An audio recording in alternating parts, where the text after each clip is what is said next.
We're learning a lot of extremely interesting things about migraine in general right now. So to frame this out in the broader context of migraine, we are increasingly learning that it is possible that behavioral or lifestyle factors, or any kind of factor really, that people have been considering triggers of their migraine attacks may indeed be triggering factors, but they may also be premonitory symptoms. So migraine has multiple phases.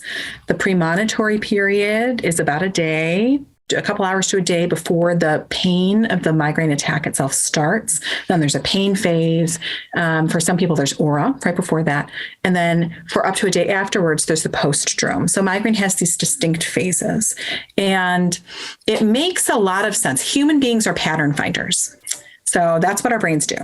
So it makes a lot of sense that for, hundreds of years, people have looked around and said, well, this happens right before my pain starts. It must have caused the pain, cause and effect.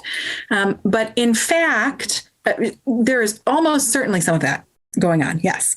But there may also be pieces where maybe it's not the bright light that caused my migraine. Maybe I was more aware of the light because I'm already photophobic, because I'm already in my migraine attack. The pain just hasn't started yet.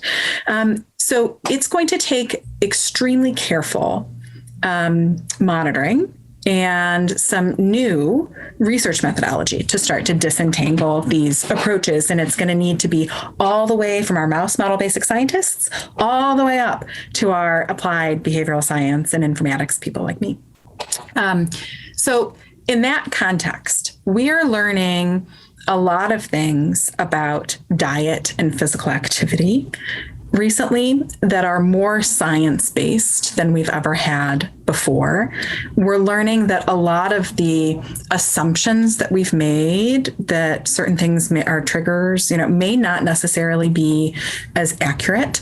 We're also learning a lot about the impact that migraine has on lifestyle and physical activity. So, for example, I have a student who recently published a poster, an abstract, that from our data, which is careful, high frequency diary data, headache diary data, and physical activity data, that showed that people with migraine, it doesn't seem like changes in physical activity, more or less, are associated with next day headache or headache in a couple hours. It seems like when people have a migraine, they don't exercise.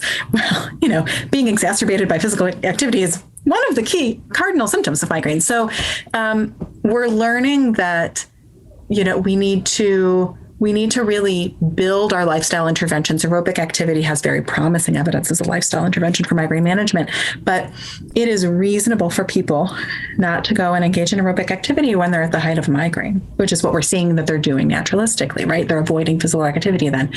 So the question is, how can we marry these two ideas? That we have promising evidence for aerobic activity, but people really cannot go for a run when they have a migraine attack.